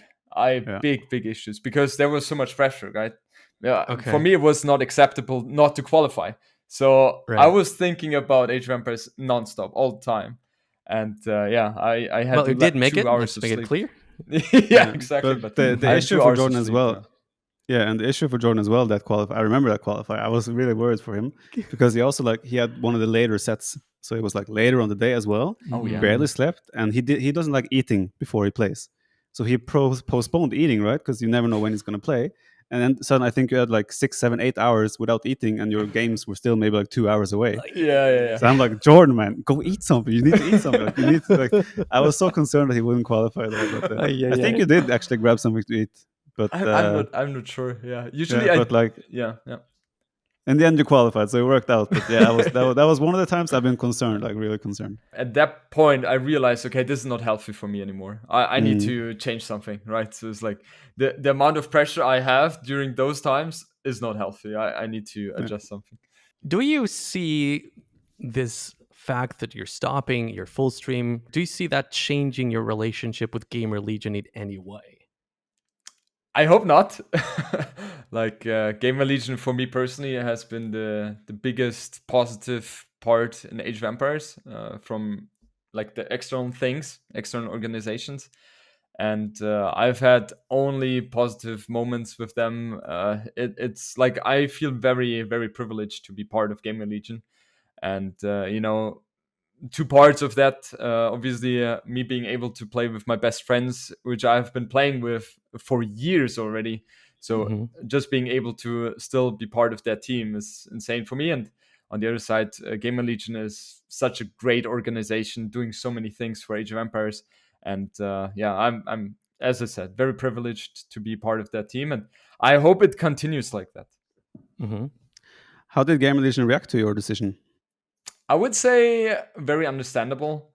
And right now, the situation is that we just continue like it is until end of this year. And then we will see how the future is going to look like. Okay. But clearly, JorDan hopes to stay within the team. Maybe I have an input there as well. Let's see. Yes. You better be nice. I heard 1110, Mr. Hello, 1110. Viper. Yeah. Maybe I should have come today. Maybe we should. JorDan, in the first part of the podcast, me and Viper were trying to discuss and brainstorm a little bit why this whole thing, career with Twitch and going full time, did not work out for you. From your perspective, what went wrong there? Big question. The clear answer: I'm not good enough. As a player, content creator, that's everything? The thing. Viper can trash talk all the time, and now I'm. Go on. No. Obviously, as a player, I was too bad, right? I think in Age of Empires, you have to be top 2 in order to be really successful and keep going with that. At least that's my opinion. And also as a content creator, I was not good enough as well. Just to be honest, it's just like if you're streaming and playing high level games, you have to have the capability of entertaining. Like you have to interact with the chat all the time, nonstop, while keeping the highest level. When I'm playing 100%, then the part of focusing on the Twitch chat is falling off a little bit. Like you get the focus of the game and you lose the focus of talking, for example. And that's something, for example, Viper is doing exceptionally well, right? He's able to play 100% and he's talking blah, blah, blah all the time. And JorDan. He's just so fast in the multitasking. No, I'm playing 70% and talking. It's just we're different. We're different. No, I'm just kidding. By the way, I know. Research shows something else, man. I don't know what it is. When I'm with JorDan, I just become so cocky and I become an asshole. Honestly, I don't know what it is. With me, people get to see your real face, Viper. You bring it out, yeah. But anyway, on that topic, I mean, obviously, I've been streaming and playing for like 10 years now, so it's like a habit thing I've built up over time as well, right? Mm-hmm. I've gotten good at it over time. I wasn't like this when I started, right? But on JorDan's topic as well, like he said, like when he plays 100%, his brain kind of turns off. Mm-hmm. I remember me and JorDan always played 2v2 in team games, and like I always sit there and like, hey, JorDan, so small talk, like how's your day? And JorDan's just short answers, yes, like I'm just like, shut up, Viper. Let me focus. Yeah, I just want to I want to talk. Like I'm bored. This is Dark Age, He's just there telling me to shut up, essentially. So it started very early. I think 2009, 2010. It started with the 2v2s and. Viper's always trash talking. I'm like, dude, let me focus. I'm just talking. We're just having fun. Okay. But anyway, that's obviously a little bit off topic. But you said then you're not good enough as a content creator and as a player. What are you good at? No, I'm kidding.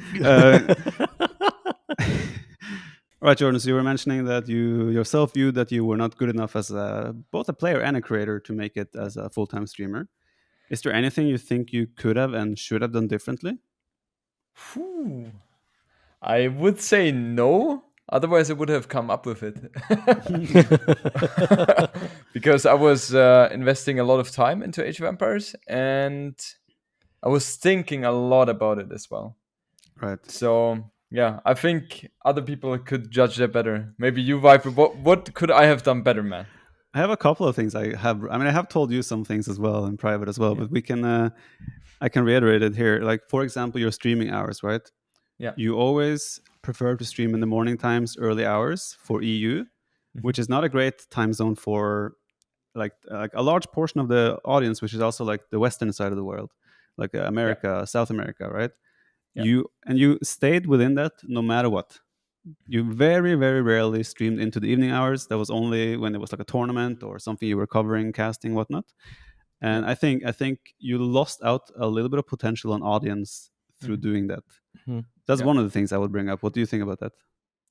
I see the logic. There is a reason why I did not do that. There are two reasons for that. First one was that obviously the other streamers were active there as well. So, the competition for viewer numbers would be higher. And I've made my experience when you were on Twitch and I was streaming while you were streaming. It was not healthy at all. Sorry. So, and now with obviously Hera, when I'm streaming, when Hera streams, there's not going to be too many viewers there.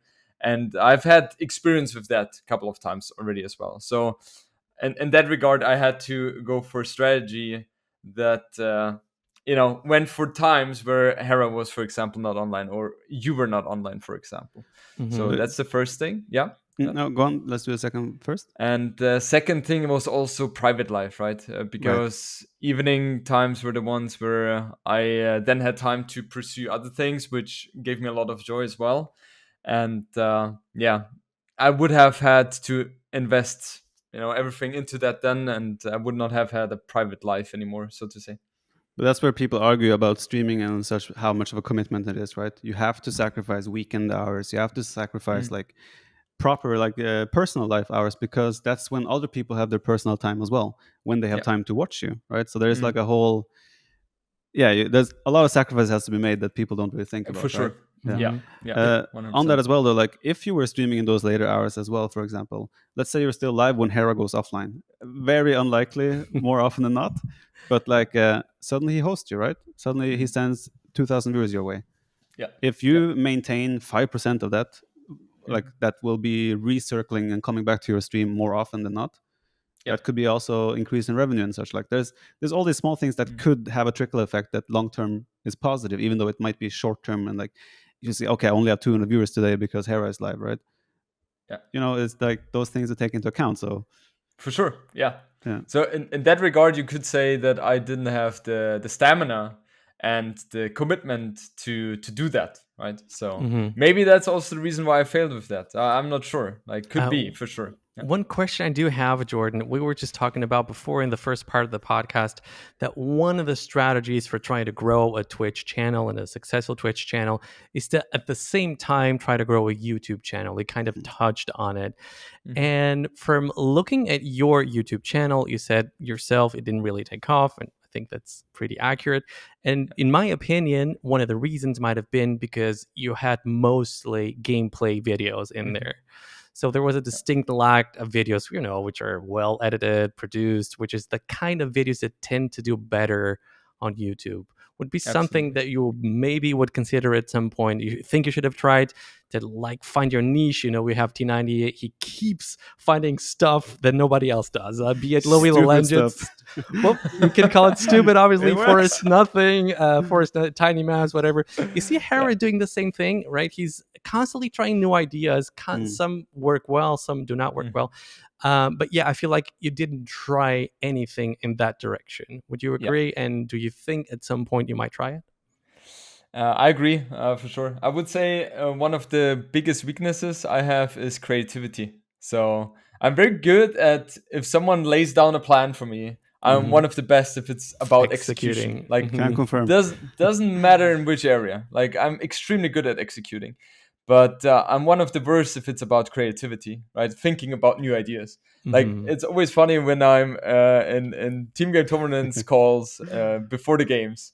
Viper, what about Tato, Viper, and DauT, and I never talk. Like, all of them always come up with ideas. I sometimes say, "What about Franks?" But that's about it. JorDan sees any map with 2 berry bushes, and he's like, "Franks." What about Franks? Yeah, exactly.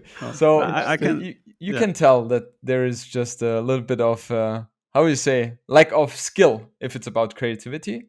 And it would have definitely been better. And that's also something I was thinking about every once in a while, right? The thing is, you have to commit a lot of time into it. Like, for example, DauT, what he has done recently with, I think he talked about Franks, right? Was it Franks? Franks and Spanish as well. Franks and Spanish. Like, the videos itself are super entertaining, right? However, a lot of effort you have to put into that. And you have to do it for a long time. Right, as you can see with Viper, with T90, with Hera, you have to do it a long time in order for it to pay off eventually. And I decide for myself, it is not the route I want to go to, because I just looking at the reward and time, I just decided it's not worth it for me. I think the thing is, a lot of YouTube channels, it's not like all their videos are doing amazing. Sometimes, and you just said it before in the first part, it's about having 1 or 2 or maybe 3 videos that really pop off. And if then a lot of the other videos do not really pop off, that's okay. You're still putting out content. You're still teaching the YouTube algorithm with kind of people would like your channel. So it's not always about doing a lot of things, doing a lot of videos. It's about trying to find those videos that really catapult your channel. I think exactly. I think as well is like an example where I think you could have done well is educational content in terms of coaching or anything like that. I'm not sure if you have the patience to coach noobs, but like Noobs. but like there's a market you entered where it's already heavily saturated, right? There's so many players that are playing and uploading their PoE and gameplay, right? So you're entering a market where, I mean, you cannot go and be like, yeah, watch me because I'm better than Hera, right? You can't do that. And watch me because I'm more entertaining than Viper. I mean, you cannot do that. So, Exactly. That doesn't work. Possible. It does not work. Not possible. but like, point is that's where I think, like, on your YouTube channel, like, well, I would encourage you to continue also uploading like your usual gameplay and whatnot, to trickle in also something that sets you apart, something different than other people are doing, right? It's obviously, again, if you have the lack of creativity and can't really come up with a thing that you feel committed and invested in, and motivated about, that's an option as well. You can ask what people want to see, etc. But again, like, in the end, I've done it as well, where people suggest the weirdest things, and I'm like, yeah, sure, let's do it. And then I do it once, I'm like, I did not enjoy this, so I can't persist with it. Like, so it's also about finding something you can see yourself doing long term. And I think that's also a problem in JorDan's case here. There wasn't anything that stood out, right? Yeah, so 100% agree. Yeah. Literally what I did was very simple: try to be one of the best players in this game and try to be entertaining somehow with that, right? That was kind of the strategy. And it was okay, but it didn't excel. That's fair. If money did not play a role at all, JorDan, for you, let's say money plays absolutely no role here. Okay, yeah. Would you still have kept streaming full time, or do you also feel like you were feeling a little bit burned out from the whole thing? I got burned out as well. Like, if money was not a thing at all, I would not do anything else. Well, that's not true. But in terms of Age of Empires, I will definitely play much more, than what I will do now with having the full-time job. That's for sure. The thing is, I was burned out, yes, because I like to have my diversity. And unfortunately, nowadays we have a little bit of a problem in Age of Empires where if you're laddering going once, then 90% of the time you will face the same people all over again. On the same map. Same map, all over again. And if you do it 10,000 times, 20,000 times, at one point you're asking yourself the question, at least I did, what am I doing here? Like, what's my purpose, right? And that's something where I didn't really have a clear answer to, because it's getting repetitive. And if new DLCs come out, it gives a completely new diversity into the game, right? The hype is there.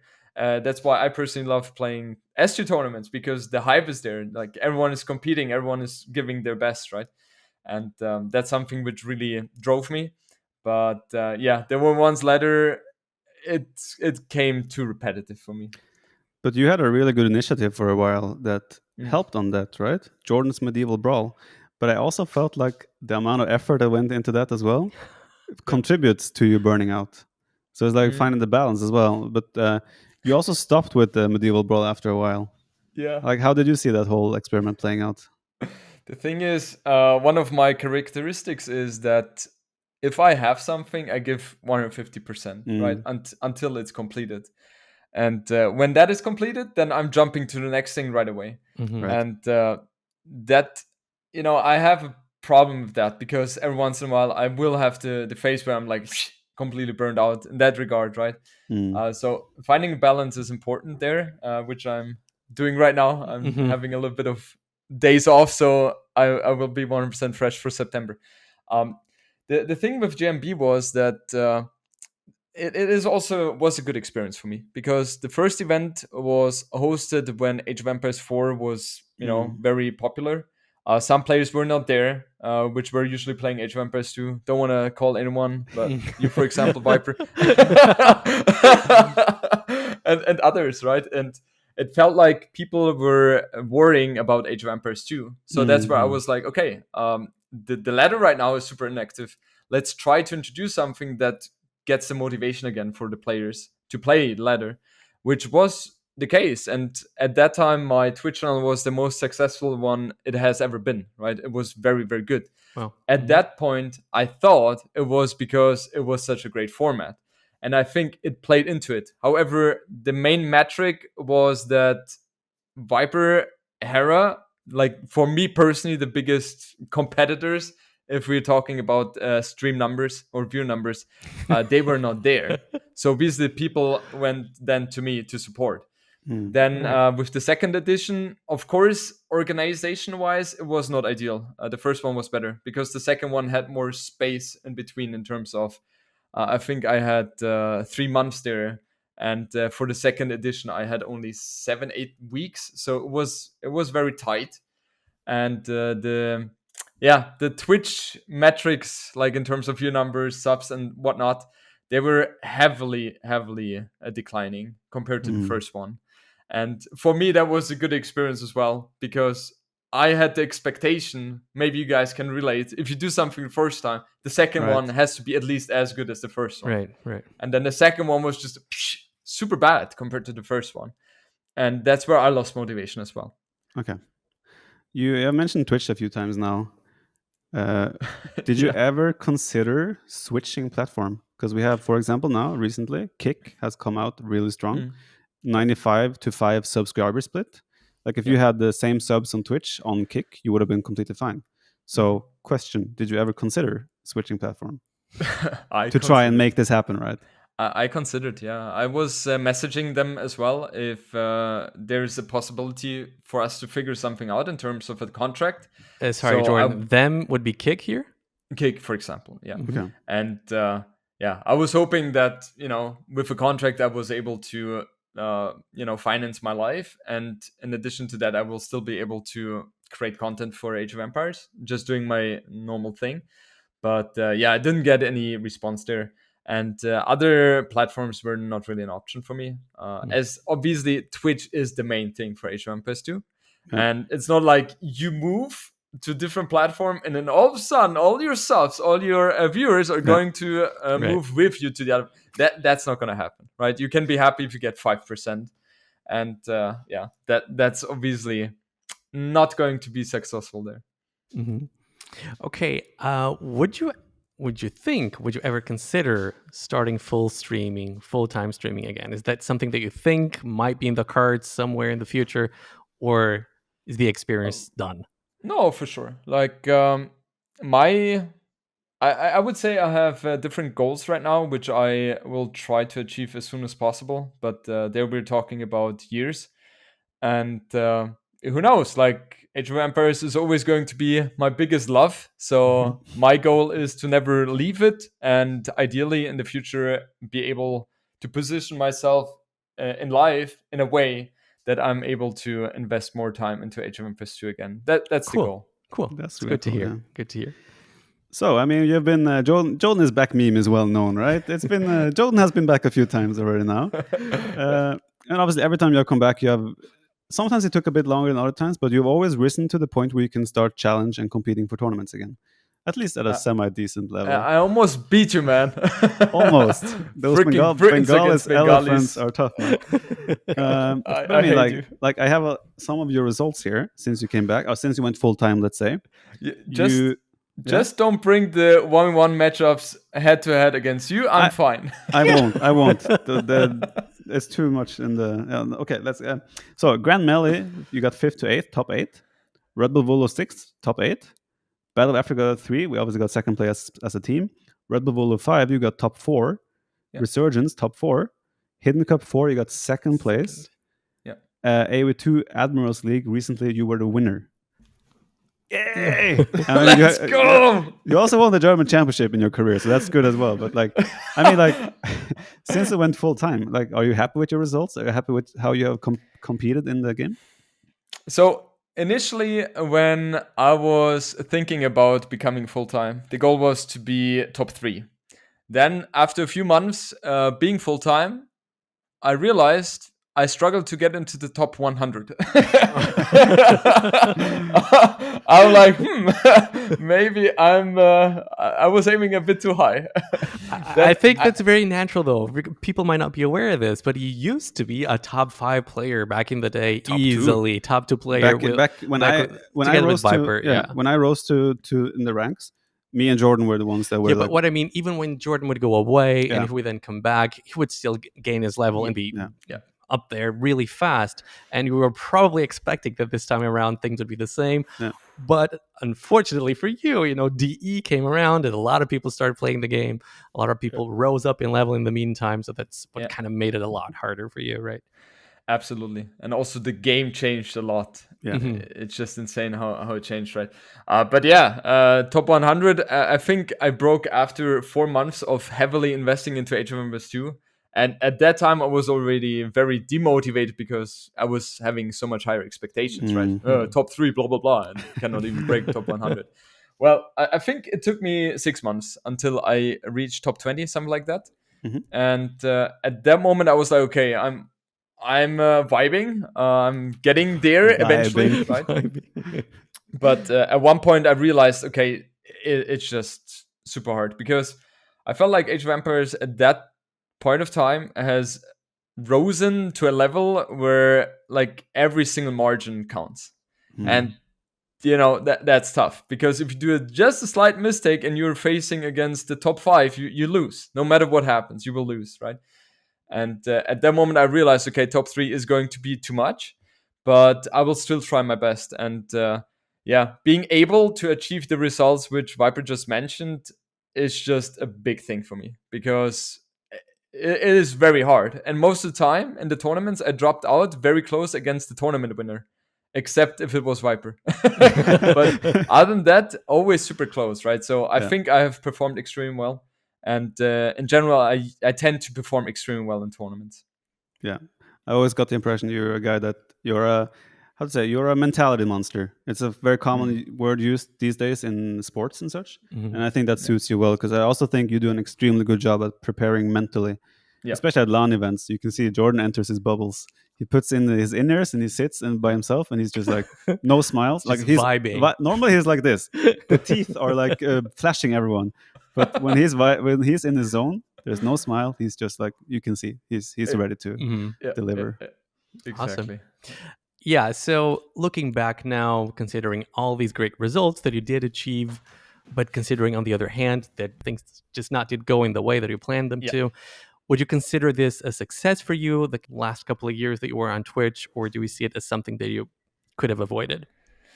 I feel so happy that I did it. It's crazy. Like, I would have had so much regret if I had not done it, right? And that was also my biggest motivation to stop the full-time work and go full-time Age of Empires. I was asking myself, what happens if I'm 45, 50, and looking back and asking myself the question, what would have happened if, right? That's something I wouldn't ever want to put myself into that position. That's why I went for, okay, let's try full-time, let's go, let's risk it, all in.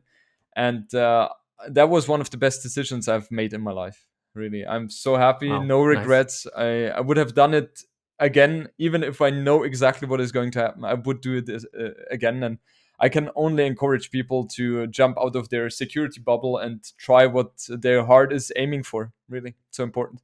Nice. Everyone defines success differently. So from what I hear from you, it's like, that was not meant as a bad thing, by the way. I was like, Viper's thinking. I realized why you come up with that. It coming from you, Viper. Like, I actually have it written down in a very nice way. Everyone defines success differently. And with everything said, do you think your last couple of years was a success? Because I feel when I listen to you that despite it not working out in the end, I feel like it was still a success for you. Absolutely. Yeah, absolutely. Okay. Nice. Right, Jordi, we had talked about other tournaments earlier today, some 1v1 tournaments, but we had a recent team game tournament that I would say we were fairly successful in. Delicious World Cup. Yeah. Like for me, it was one of the tournaments where I felt the least prepared in some ways in a long time, because I was also in Norway for almost 2 weeks during the tournament. And I came back and I think we only snuck in one training session. Yeah. Despite that, we did look at the maps, and DauT has a funny thing where it's always like, he looks at the map and he comes up with a strategy and he doesn't want to play the strategy or try it because he's like, he knows it works. No, every time the first try is when it works the best. That's kind of his approach, and that's actually kind of how it worked out for us in the end. But how was your experience in the tournament, Jordi? Did you enjoy it? When it clicks, it clicks. That's how he says. When it clicks, when he comes up with a strategy, it clicks. Now, for me, the Delicious World Cup was one of the more fun team game tournaments I've participated in because there were many factors playing into it, right? First one was the maps were completely diverse.